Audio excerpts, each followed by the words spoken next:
welcome to Slash Forward, into another week where we celebrate letting it all hang out under the light of the full moon, in this case by stalking through the film late phases, aka Night of the Wolf. Consider hitting the like button to connect with others looking to add to their pack. Let's get to it.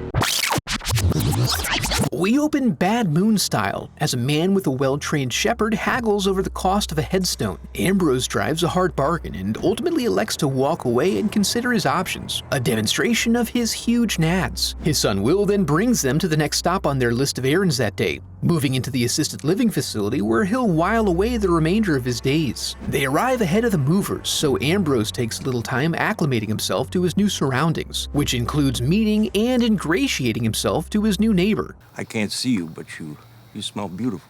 Damn, girl, you don't even know. He asks Dolores for help identifying the wall treasure he pulled from his rental, and she thinks it looks like a claw, and she would know as she's ready to claw his clothes clean off. The welcoming committee arrives sometime later, but this grizzled war vet doesn't appreciate the intrusion, and his generally sour attitude is carried over by Shadow as they show their guests the way out. Later that night, Dolores gets a call from her daughter while a lurker snoops outside. Ambrose, a light sleeper due to the nightmares that live in his memory, is awoken from his slumber by strange raspy breathing sounds. Dolores' daughter disconnects right as something starts banging on her front door, and after she refuses to answer, it busts in and causes a huge ruckus. Ambrose listens through their shared wall and tries to see if he can be of assistance, but she's predisposed and their visitor knocks him back. Shadow then runs off after it as Ambrose tries to get to his guns. He manages to get his hands on one and get it loaded, but the mysterious beast has already run off. When he finds Shadow, he makes a hopefully not premature assessment that the wounds are mortal and puts his loyal friend out of his misery. The next morning, the movers finally show up and discover that they've walked into a bit of a personal situation for those involved. Will and Ann are called in and they take Ambrose to the vet, which is, of course, where veterans go to receive medical care. He confirms he could tell the animal that got at them was a dog by smell, and she reveals that they get monthly calls about attacks like this and warns about living so close to the woods. After all is said and done, he elects, for some reason, to bring Shadow home with him. When they get home, Dolores' daughter lets slip that there have been rumors about this place. Despite this info, the police are treating the event as a basic animal attack, which means no investigation and no further actions taken. It's just nature being nature, y'all. As Ambrose makes preparations for burying his companion, Anne remarks about all the unusual and high-strung people they've run across that day.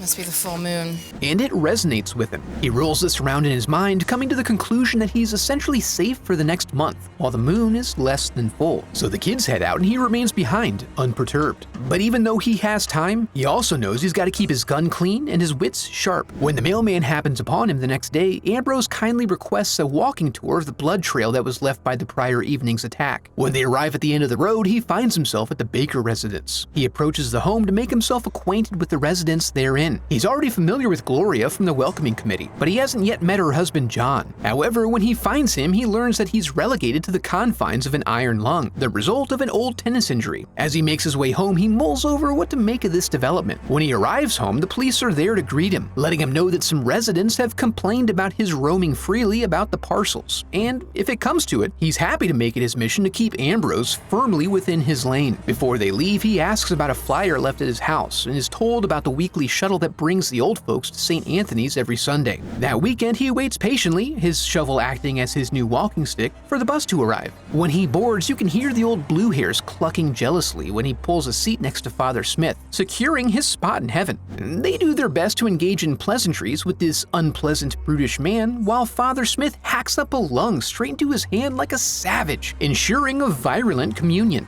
Unfortunately, for the first-timers in the audience, the father has scheduled an impassioned diatribe about the necessity of difficult sacrifice, a tough sermon that even gets the neighborhood dogs all riled up. Ambrose finds the father out sinning afterwards and bums a cig off him. The father tries to relate with Ambrose about how his brother also went away to Nam, but it becomes painfully obvious that he himself is a tender normie. Regardless, Ambrose confides that none of this matters now because he doesn't plan on being around much longer. I will not participate.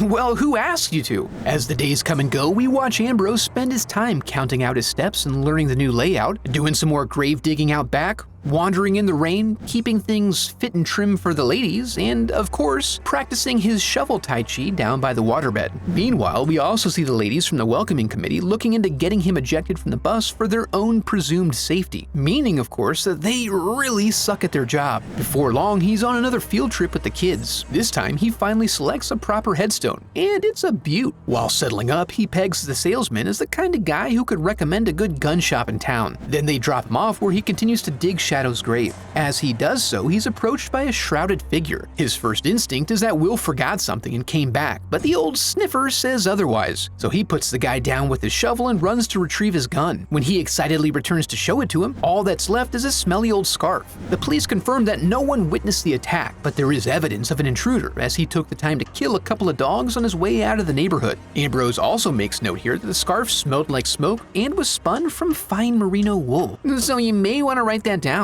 The next day, the bus continues on without him, and Mr. Griffin acts as his personal escort. Along the way, we learn that Jim's been with the church for a couple of decades, knows the father well, and owes him everything. Even his sweet ride. He keeps that tucked in his back pocket, but is primarily interested in probing the father. He shares some stories about how much of a badass he is to see if maybe Father Smith will open up with some of his darkest secrets. But the father is just too good at playing it close to the chest. Ambrose isn't totally sure what to make of him, but then discovers that Jim seems to have a curious, familiar rattle in his breathing after taken to a coughing spell. Later on, his new headstone is delivered, and the driver agrees to give him a ride into town. He meets up with the gunman to see about putting in a request for some specialized ammo made of silver. He asks if Westmark's ever known anyone to put in an order like that before, and he confirms that he did receive a similar request about a year ago. But we cut to old Jim, putting some calming salve on a few pretty fresh-looking wounds, before heading out back to get to work tossing some rotted dog carcasses from his collection into the incinerator. Then he tidies himself up to embark on another leaflet canvas for the church, even though they already basically count the entire retirement community among their rank. He happens to be on Ambrose's block when Ambrose returns from his errands and seems to recognize his bullet sack.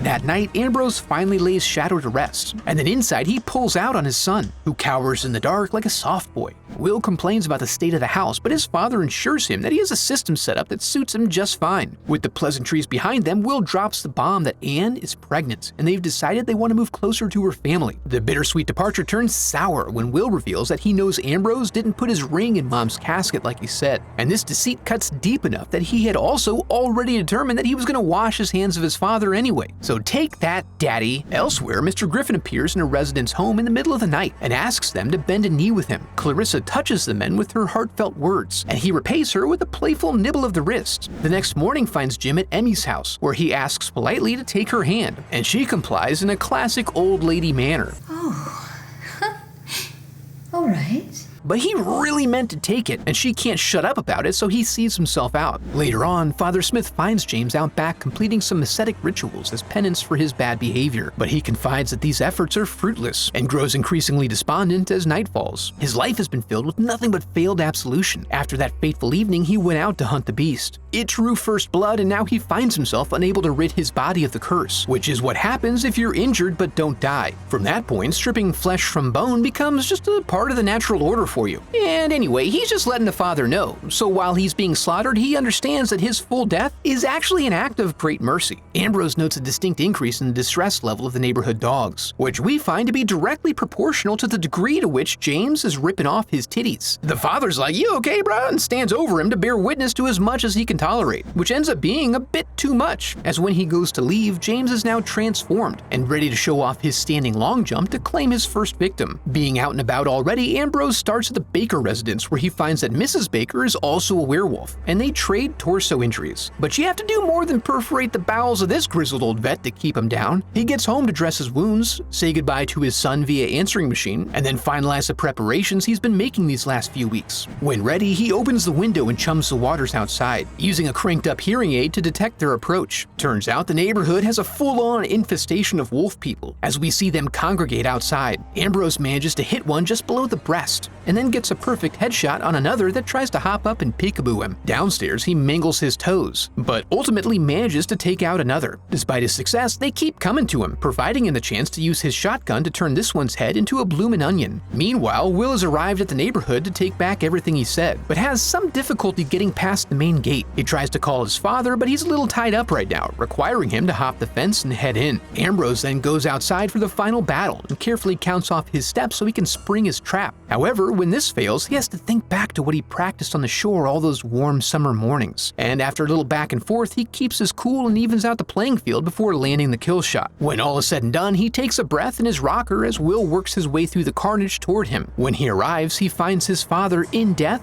exactly as he lived. Unresponsive. We end on a scene of Ambrose's funeral with the voiceover from his voicemail, apologizing to Will for all the mistakes he made as a father, and we're left to wonder with no indications whatsoever as to whether or not he intends to remain dead.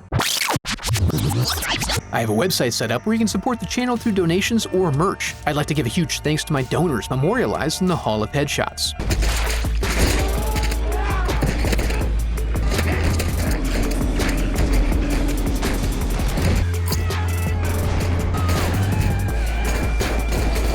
I get the impression that Late Phases receives some criticism for its wolf effects. While they aren't top tier necessarily, I do think they did a good job with what they had, and worked around their limitations by keeping things story-based and adeptly directing around it. They also made me completely forget about budgetary limitations around the transformation scene by going in hard with the peeling skin. It was a very effective set piece. Another thing that I appreciated was that, while these werewolves seem to be a little underpowered in comparison to other movies like this, they didn't suffer from inconsistent power levels. Whereas in some other films, the wolf may be introduced as an unkillable superhero, but by the end of the movie, the protagonists are holding their own in hand-to-hand combat, and that can be somewhat annoying. If you enjoyed the video, I'd love for you to become a part of the channel by subscribing. Thanks for watching.